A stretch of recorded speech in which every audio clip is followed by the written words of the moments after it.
Hello, today we're going to be talking about Genesis 16 through 19. I have often wondered who the three people who stop and see Abraham in chapter 18 were.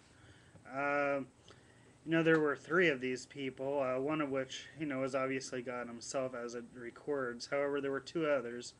I found this website, BibleStudy.org, that talks about the possibility of one of them being Jesus, which was taken from when Jesus told the religious leaders in the New Testament, before Abraham was, I am.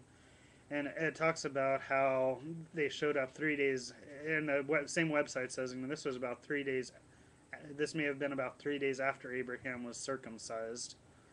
Another website, Bible.ca/Trinity, talks about how the three were all part of Yahweh in reference to Amos 4:10 through 11, and by Jesus in Matthew 8:56. Personally, I'm going to have to go with that all three were God in some form or another. I would think that the one that Abraham personally talked to and God revealed that he was going to destroy Sodom and Gomorrah was Jesus in some form of another.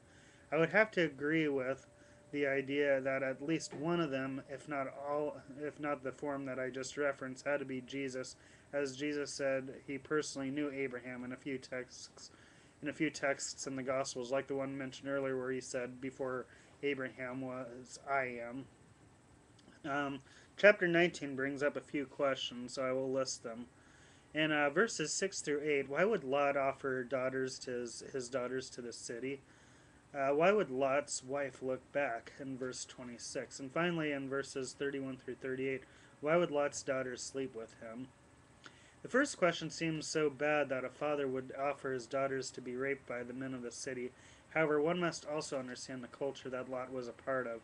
For him, it would have been such a crime for him to have his guests violated. Hospitality was a huge part of the culture, and Lot did not want to see it seem like a bad host.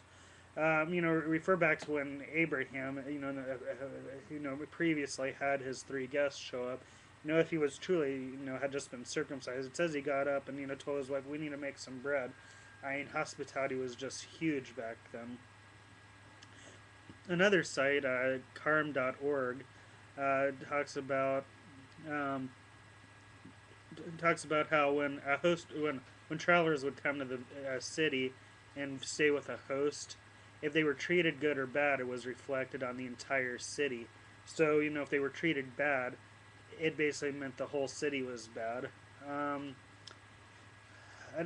Another fact was that I think I am going to have to go with the fact that while Lot was wrong in what he did, one should have to remember that the Bible, 2 Peter 2:7, it records Lot was a righteous man.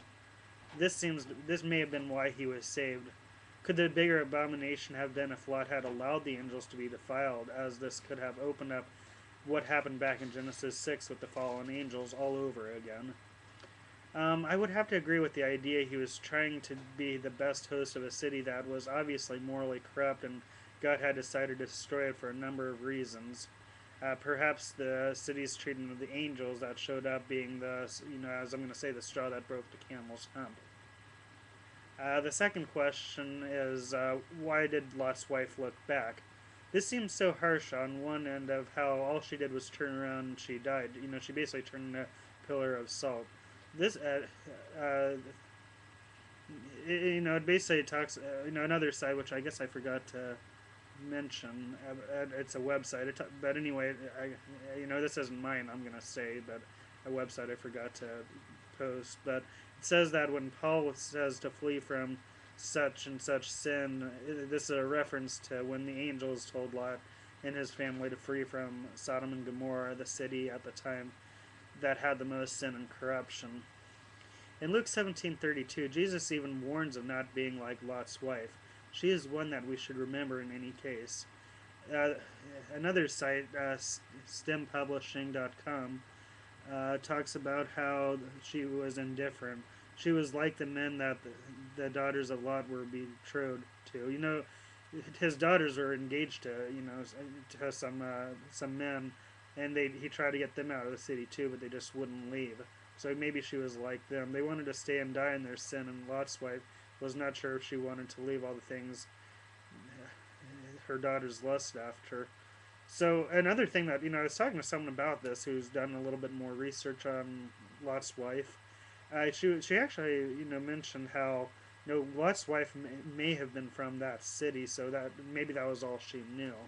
Um, I would also in some ways I kind of see you might say it's kind of cruel that he would turn this woman just for looking back. God would turn this woman in a pillar of salt just for looking back. But I have to wonder, could there have been some mercy for Lot and his daughters? Because if she turned around and wanted to go back, perhaps Lot and her daughters would have turned around with her and went back and gotten destroyed. So instantly he turned her in a pillar of salt, so she didn't go back to the city, lead them back to be destroyed. Um, so maybe there was a little bit of mercy that he ended her life right then, so that they saw her turn into a pillar of salt and they could keep going to where they were fleeing to. The third question is, why would Lot's daughters sleep with him? And by today's standards, it just seems so so wrong that two daughters would would basically get their father drunk and sleep with him. Um, but what one should also, and this even most people would also see this as a sin in the Bible. However, I would also like to point out that incest wasn't really a sin until about the time I think it's Leviticus, but it was basically after the book of Genesis is when it became an issue. And keep in mind that Cain had to married a sister, for example, because they only had Adam and Eve, right? And also Abraham was married to his sister Sarah. So yeah, keep that in mind when we think about incest in this equation. And I read a book many years ago. I can't remember the name of it, but it also talked about how if Adam and Eve were the original, had all the original genetic code of everyone that's even still alive today. At first the gene strand was a lot stronger, but now it's gotten to the point where you could it wouldn't harm the genetic, it wouldn't cause like mutations like we'd see today if such a thing would happen. Another website is BibleStudy.org, which talks about how we must put ourselves in their situation. With Lot and his daughters, there were three tragic events that had happened in a short period of time. One, two cities were destroyed by God. Two, their mom and wife had, the girls, their mom and Lot, his wife, had just been turned to salt and died due to her turning around. And three, perhaps they thought that the end of civilization had happened or was starting to happen, and they wanted to keep their family line going.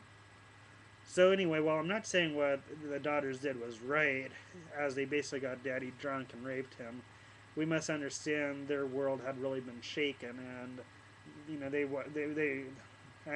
it's kind of interesting. Also in the text, I'll mention that he asks to go to this city, but he ends up at these mountains. So I was talking with another person who studied Lot's wife and this situation a little bit more, and that person told me suggested that maybe because they had come from Sodom and Gomorrah, the city didn't want them there, or my one thought I had is maybe they were afraid that this city would also do something to cause God to destroy it, and they didn't want to be around it or be attached to it. So anyway, that's what I have for today. I hope you all take care, and God bless you all.